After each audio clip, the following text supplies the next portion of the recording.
Selamat datang kembali di Era Entertainment. Selamat datang kembali di The Golden Cross Playlist. Seperti biasa, hari ini kita akan melanjutkan review saham part yang ke-309. Namun sebelumnya, bagi teman-teman yang mungkin belum subscribe channel YouTube ini, sekali lagi jangan lupa tekan tombol subscribe, nyalakan lonceng notifikasinya, agar teman-teman tidak pernah ketinggalan informasi-informasi terbaru dari channel ini. Di part yang ke-309 hari ini, kita akan membahas saham Pani Medco Devam, di mana ini adalah saham yang di-request oleh teman-teman.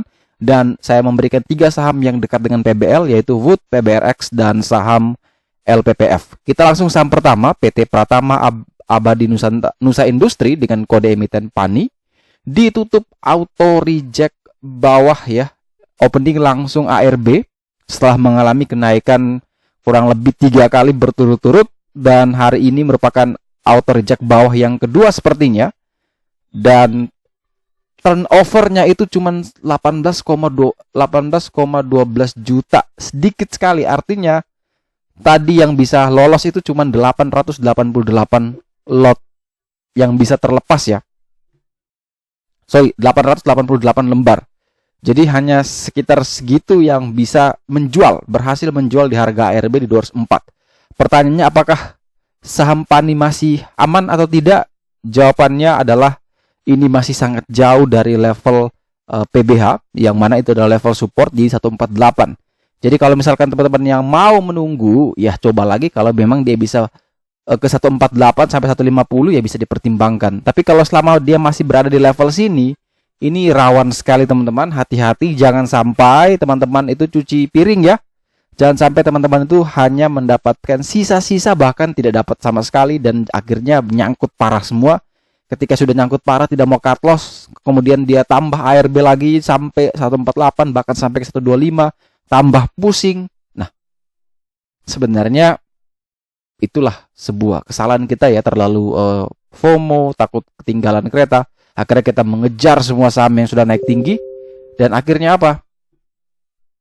Kita malah tidak mendapatkan apa-apa gitu ya. Jadi teman-teman tetap harus hati-hati, jangan mudah terpengaruhi oleh saham-saham yang mungkin naiknya tinggi sekali, karena pertama kita tidak tahu apa yang akan terjadi. Bisa saja hari ini arah, besok arah lagi, lusa arah lagi. Tapi bisa juga hari ini arah, besok ARB, atau bisa juga hari ini tadi sempat arah, sesi kedua ARB. Bisa. Semua itu bisa terjadi. Jadi jangan sampai teman-teman itu hanya karena melihat lagi ramai dibicarakan, lagi ramai ditransaksikan, teman-teman tuh akhirnya all in, all margin. Akhirnya ketika nyangkut tidak mau cut loss, baru minus sedikit sudah jebol support, tidak mau cut loss, masih yakin ada holy grail. Akhirnya apa? Ketika beneran turun, wah, teman-teman sudah tidak punya kesiapan untuk ikhlas untuk cut loss gitu. Jadi terpaksa hold terus.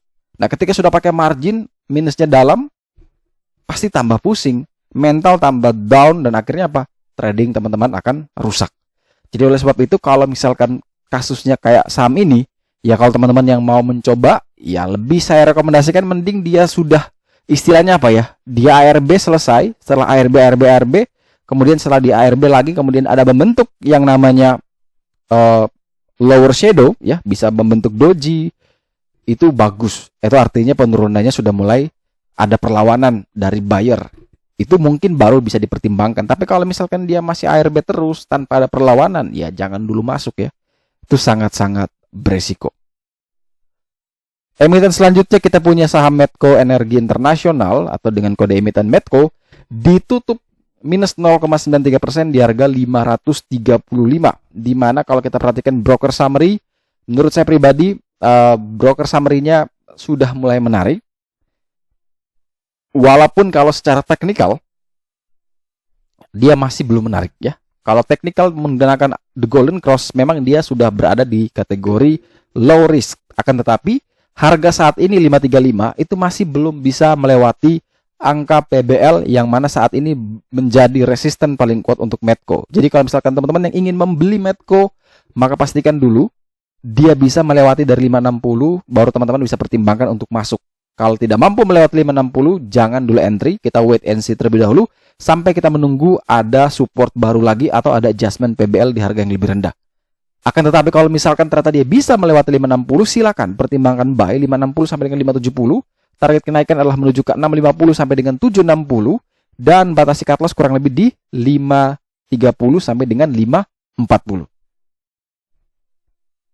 Selanjutnya kita punya saham Dafam Property Indonesia dengan kode emiten DEFAM, di mana di perdagangan hari ini opening langsung dibanting di 151, low di 148, tertinggi cuma sampai di 153, closingnya di 152 atau minus 4,41%. Saham ini sepertinya tidak liquid karena transaksi hari ini hanya sebesar 76,5 juta rupiah. Itu sangat-sangat kecil sekali, sehingga menurut saya pribadi, ya ini kalau teman-teman masuk ke emiten ini dengan modal besar, kayaknya untuk keluar itu susah karena tidak ada yang mau membeli atau bidnya tipis-tipis. Ini kalau teman-teman misalkan punya 10.000 lot, sekali guyur semua jual, itu bisa ARB. Jadi kalau mau beli saham, khususnya trader, pastikan dulu nih sahamnya tidak memiliki likuiditas yang kecil. Minimal dia punya likuiditas di atas 1 miliar lah. Jadi teman-teman bisa mudah untuk menjual, apalagi kalau sudah punya barang yang banyak. Pertanyaannya adalah, apakah DEFAM ini boleh dibeli? Jawabannya adalah dia baru jebol di bawah level support yang tadi di 160. Sekarang akhirnya berubah jadi resisten lagi. Dan next target supportnya adalah di 131. Ya kalau saya pribadi akan menunggu di 131 sampai dengan 133 untuk mungkin mau masuk ke emiten ini. Tapi kalau harga saat ini ya jelas ya, mending saya wait and see terlebih dahulu. Saya cari emiten yang lain yang mungkin jauh lebih menarik daripada emiten yang seperti ini.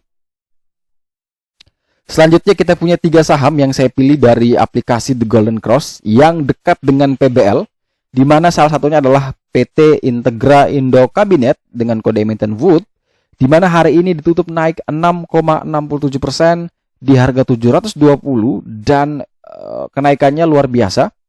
Dia sempat sampai ke 730, namun closingnya 720, dan di harga 720 ini tepat persis seperti harga yang berada di area PBL ya, seperti yang ada di sini. Ini luar biasa bagusnya, closingnya pas, sehingga ada harapan bagi kita kalau memang ternyata dia bisa tembus, bisa melewati di sini 720 lagi, maka kita bisa pertimbangkan untuk membeli. Jadi 720 730 area beli kita, target kenaikan adalah 810 sampai dengan 840. Namun ketika teman-teman sudah beli, katakan dia breakout 720, teman-teman dapat 730, maka prepare cut loss ya. Langsung batasi cut loss kurang lebih di harga 700 harga 700 sampai dengan 705. Itu teman-teman bisa pakai untuk area cut loss. Akan tetapi kalau ternyata besok dia mungkin opening 715, 710, ya mending teman-teman void and see terlebih dahulu. Kita hanya akan masuk emiten ini kalau memang dia bisa melewati dari 720. Kalau saya lihat dari broker summary, ini masih menarik ya. Jadi masih ada kemungkinan punya peluang untuk bisa terus melanjutkan kenaikan.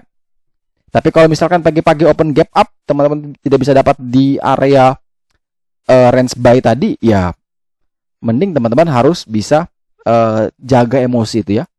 Jangan sampai tetap FOMO, ngejar-ngejar. Pagi opening mungkin dia gap up 4%, teman-teman hajar.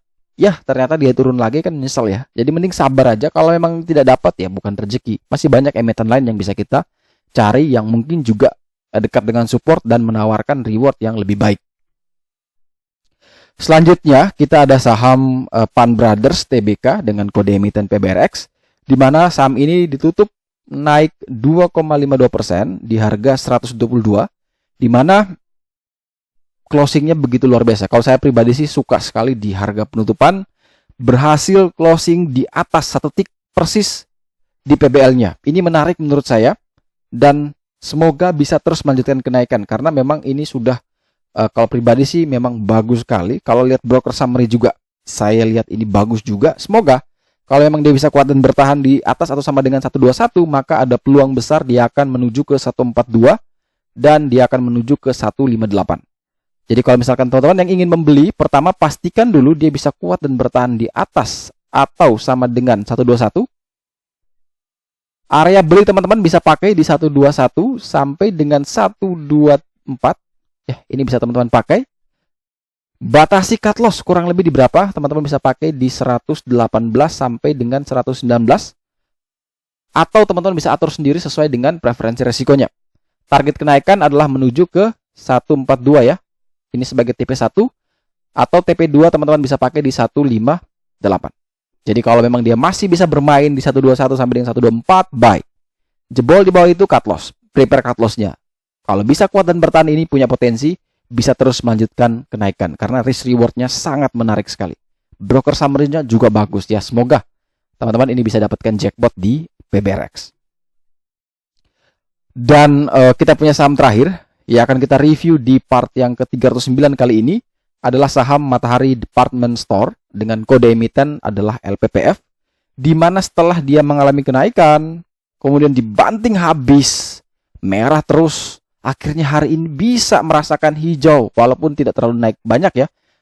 Ditutup 2,47% di harga 1.865. Hari ini memang pagi tadi sempat ke 1.910. Namun sayang sekali tidak mampu bertahan. Padahal kalau tadi pagi di 1910 itu adalah level sudah berhasil breakout dari PBL yang mana tadi masih menjadi resisten. Dan saat ini juga tetap masih menjadi resisten gitu. Jadi kalau misalkan teman-teman yang ingin membeli LPPF, maka lebih saya rekomendasikan breakout dulu. Melewati 1905 baru kita buy. Tidak apa-apa kita ketinggalan sedikit, tapi kita pastikan dulu ini dia bisa uptrend atau tidak gitu. Karena ini dia downtrendnya parah sekali.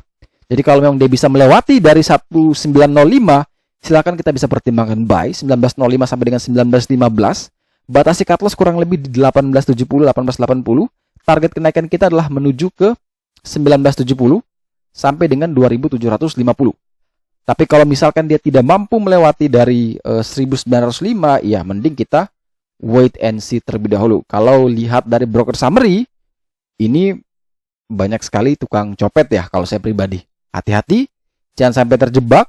Walaupun dia bisa naik lagi, ya langsung dikawal dengan trailing stop. Jangan sampai teman-teman sudah lihat dia naik tinggi. Contohnya seperti candle bar yang ini.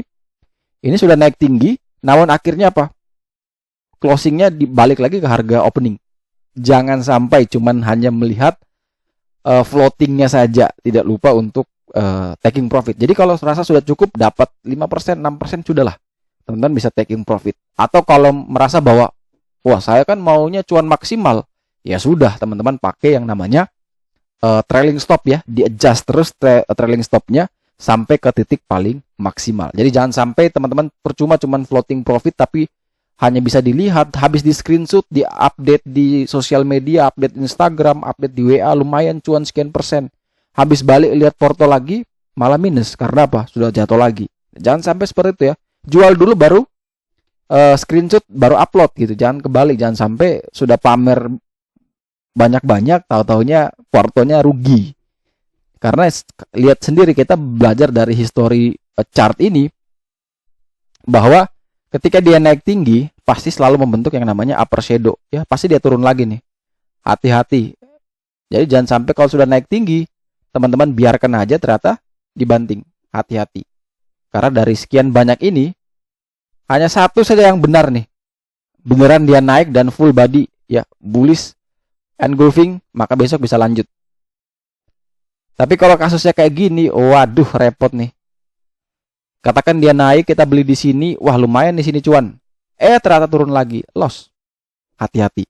Jadi jangan sampai kita terlalu terbawa suasana, tapi akhirnya lupa bahwa emiten ini memiliki historical yang selalu membuat kita merasa harus cemas. Karena apa? Sudah naik tinggi bisa turun lagi. Itu kita bisa lihat dari historical chartnya. Jadi teman-teman bisa belajar dari situ juga, agar teman-teman bisa tahu karakteristik dari masing-masing emiten. Kalau saya lihat broker summary pribadi saya nih, memang banyak tukang copetnya di sini. Jadi hati-hati, dan bandar-bandar besar sudah berada di top sell. Hati-hati. Mungkin dia masih bisa turun lagi, ya kita tidak tahu. Tapi kita hanya patlokan adalah ketika dia mampu melewati 1905, kita bisa pertimbangkan buy dengan range yang sudah tadi saya sampaikan. Akan tetapi kalau ternyata tidak mampu, ya sudah mending kita void and see terlebih dahulu. Oke, sekian dulu review saham part yang ke-309 hari ini. Terima kasih banyak teman-teman yang telah setia menonton. Sekali lagi jangan lupa like, subscribe, dan share agar semua informasi yang ada dalam video ini dapat berguna, bermanfaat, dan tentunya bisa menjadi panduan trading di hari Senin nantinya. Sekali lagi terima kasih banyak, sampai jumpa dan semoga membantu.